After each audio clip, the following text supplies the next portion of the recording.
So another shocker that happened on Saturday was Trey White decided he was going to move on and enter his name in the transfer portal. And a lot of Illini fans were noticeably surprised. And I use the word surprise for me, but I certainly wouldn't say I was shocked with Trey. My everydayers in here, and you guys will know, at least since the calendar year turned to 2025, I've been Trey White's biggest fan on this show. I joked that I should be his agent, and that the one thing I didn't quite understand, and I definitely disagreed with Brad on, was why Trey White wasn't playing more minutes as the season was progressing. I thought he was a fantastic player, and it took a Morris Johnson Jr. injury for Trey White to all of a sudden get his minutes back. But truth of the matter is, Trey White's about to play for his fourth team in 4 years.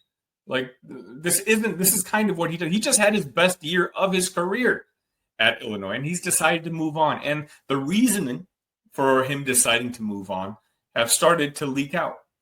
Derek Piper on the Illini Inquirer, again, check those guys out. Those guys are the best in the business when it comes to this. He talked about Trey White, and I guess Trey White and the coaching staff had a meeting on Friday. And Trey was very vocal that now that KJ and it looks like Will Riley are going to be leaving, Trey White kind of wanted to step into that major role, the on-the-ball role, the opportunity to be the featured guy. And Brad Underwood, to all his faults, he's always honest with you. And, again, that might be one of the reasons Morez ultimately left. But with Trey White, he told him he didn't necessarily see him in that sort of role. And if anything, he saw him in the same role that he was this year. And I'll be honest, as the resident Trey White supporter here at Locked On Illini, I side with Brad. I think what made Trey White so valuable on last year's team, or this past season's team, I guess I can't call it last year yet, was the fact that you didn't have to feature him in the offense. That he was a guy who, in transition, he could put his head down, make his way to the basket, and all of a sudden, you don't run any plays for him, but he ends up with 17 points and 7 rebounds for the game. Plays solid defense. He's one of our more athletic players on this past season's team. Not that the bar on that is very high, but I think that was the value of Trey White. Is Trey White the star of a championship team? I wouldn't say that. I think Trey White is a great complementary piece. I think he's a very good, prominent, foundational player. And I absolutely wanted him to come back. I was hoping he would come back.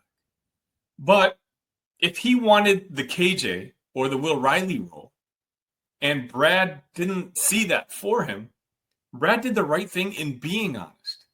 Because there was already rumors and rumblings that Trey White was not getting along with the coaching staff, and that he was in the doghouse, and that's why he was not playing for that stretch of games after getting sick.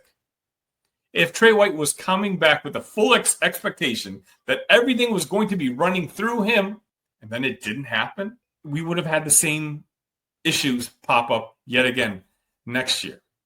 Again, because it's happened already before. We've gotten history that we can base this off of.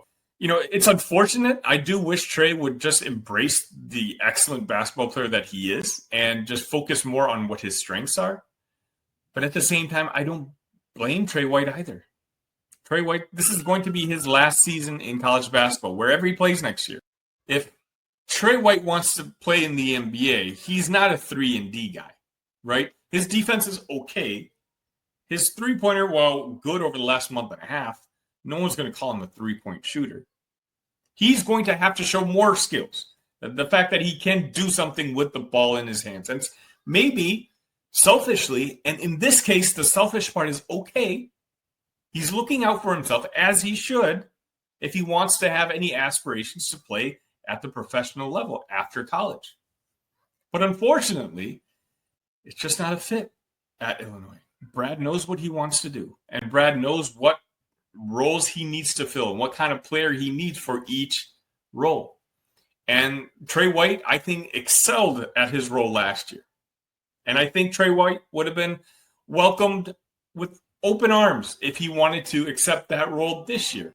But that's not what happened. Trey White is now ready to be the guy. I'm very curious to see where he ends up landing. Again, Trey White's a very good basketball player. That has not changed. I've said it for a while on the show. I think Trey White is a very good college basketball player. I would not be surprised if he makes $1 million plus playing somewhere next season.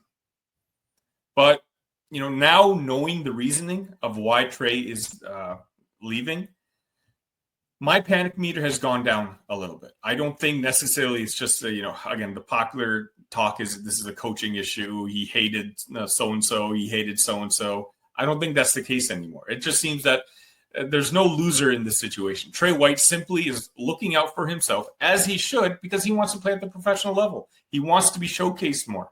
He wants to have the ball in his hand more. Whereas we all saw what I think is the best version of Trey White. And Trey White had his best season as a college basketball player because of it. But Trey just wants something more. And that's okay. Thank you for watching that clip from one of our recent shows.